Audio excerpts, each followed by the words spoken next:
Hormone का ये अंतिम भाग है। पार्ट 2 तक हुआ था। इसमें कुछ रोग के बारे में पहले बताया गया है और उसके बाद प्लांट हार्मोन की। तो रोग में 4 रोग के बारे में जानना है। ड्वार्फिज्म, जिसे कहते हैं बौनापन। यह रोग STH सोमैटोट्रॉपिक हार्मोन या ग्रोथ हार्मोन, वृद्धि हार्मोन, इसके कमी से होने वाला रोग है। इस रोग में व्यक्ति की लंबाई घट जाती है, जिसको जितना बढ़ना होता है वो नहीं बढ़ पाता है। तो सोमैटोट्रॉपिक हार्मोन जो कि पिट्यूटरी ग्लैंड से निकलता है, दूसरा नाम है ग्रोथ हार्मोन, वृद्धि हार्मोन। तो ये इस रोग का कारण होता है।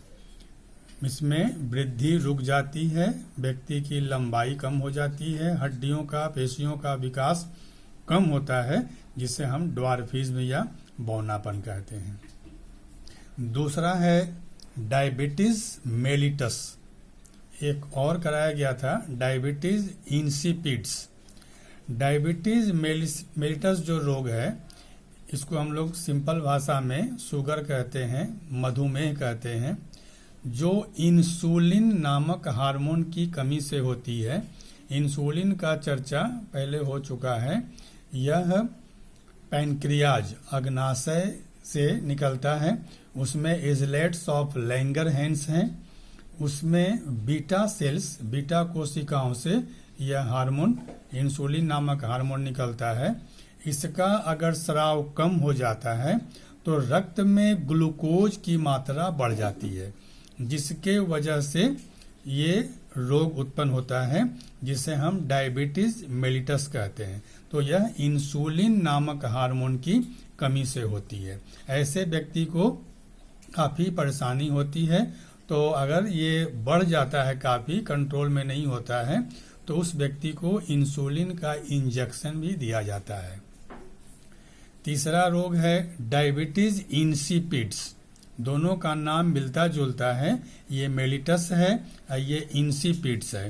तो डायबिटीज इंसिपिड्स यह पिट्यूटरी ग्लैंड से निकलने वाला ADH, एंटी ड्यूरेटिक हार्मोन की कमी से होता है।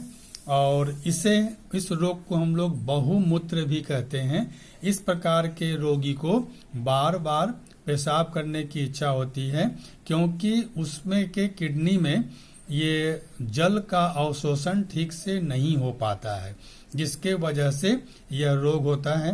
तो जल का अवशोषण ठीक से नहीं होने का कारण ये एंटी ड्यूरेटिक हार्मोन है, ADH हार्मोन है। इसकी कमी से डायबिटीज इंसिपिड्स या बहुमूत्र नामक रोग होता है। और चौथा पढ़ना है गोइटर या घेंगा। यह भोजन में आयोडीन की कमी से होती है। इस प्रकार के रोगी में जो रोगी होता है, उसके गले में एक उभार पैदा होता है, गला फूल जाता है, बड़ा हो जाता है, और उससे उस रोग को हम गोइटर या घेंगा कहते हैं। यह आयोडीन की कमी से होती है। इसे हम कह सकते हैं कि थायरॉक्सिन की कमी से भी यह गोइटर या घेंगा नामक रोग होता है।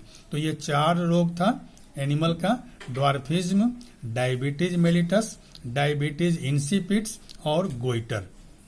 ड्वार्फिज्म से बौनापन, या ये ड्वार्फिज्म में जो है ये बौनापन रोग है, यह STH की कमी से। डायबिटीज मेलिटस इंसुलिन की कमी से।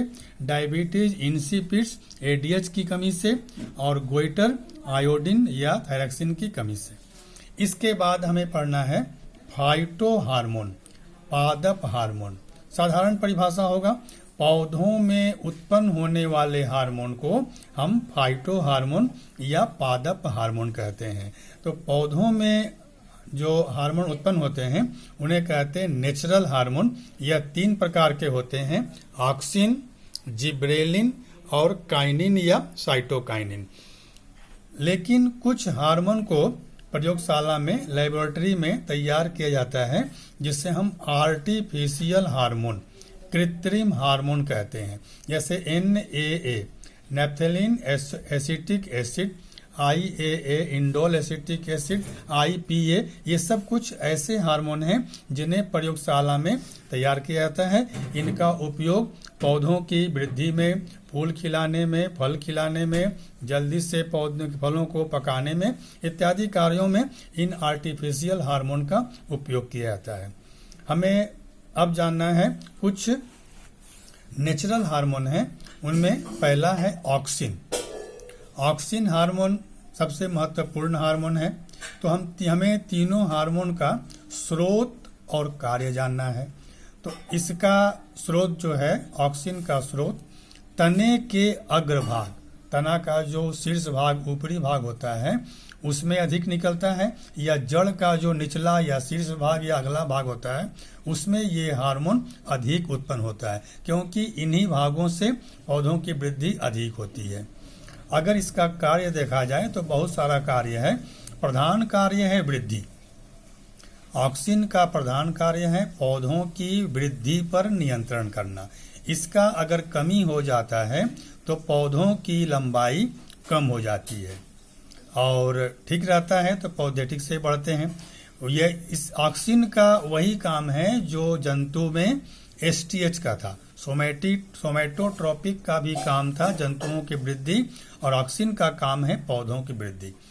दूसरा काम है ट्रॉपिक गतियों पर नियंत्रण। पहला पाठ में पढ़ा गया था ट्रॉपिक गति, 3 तरह का गति था, फोटोट्रॉपिक, जियोट्रॉपिक और हाइड्रोट्रॉपिक। तो ट्रॉपिक गतियों का नियंत्रण ऑक्सिन हार्मोन के कारण ही होता है।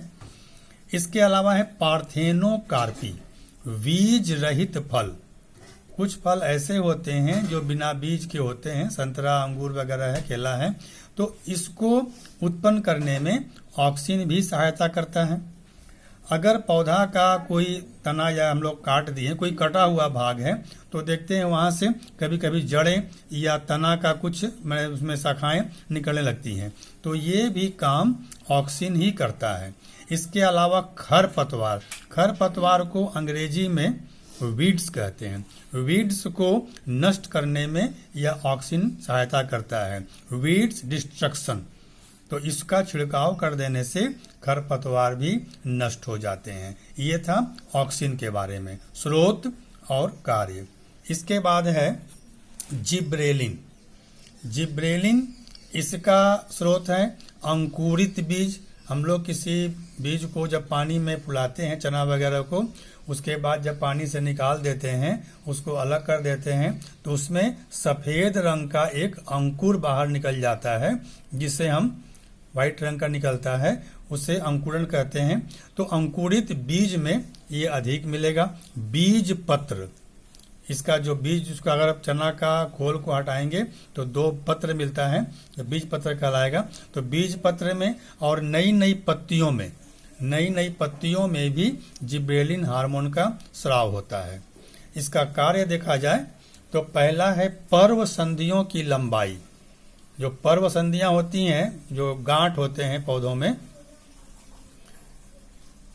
ये मान लो गन्ना का अगर है इसमें, तो इन सबों को हम लोग पर्व संधियां कहते हैं। यहाँ गैप का, ये गैप, इसे पर्व कहेंगे, और ये जो गैप है ये पर्व संधियां कहलाएगा। इनकी लंबाई में वृद्धि होती है।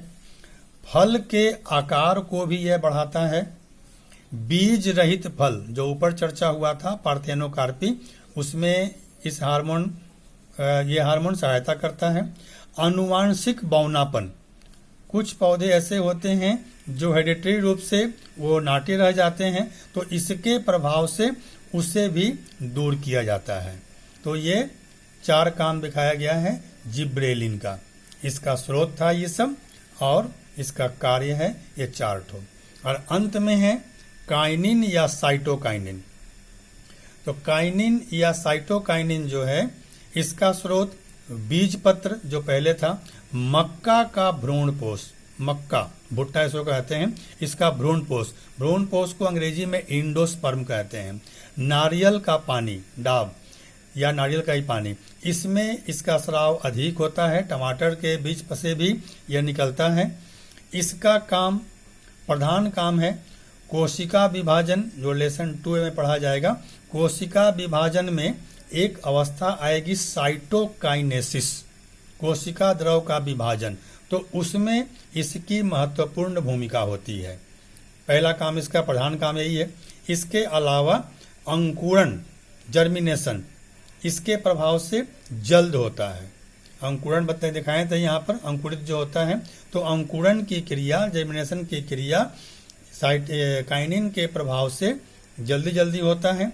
और कटे स्थानों से कलिकाएं, जिसे अंग्रेजी में बर्ड्स कहा जाता है, BUDS, कलिकाएं और जड़ें निकलने लगती हैं, इस हार्मोन का प्रभाव होता है। तो यह था काइनिन या साइटोकाइनिन।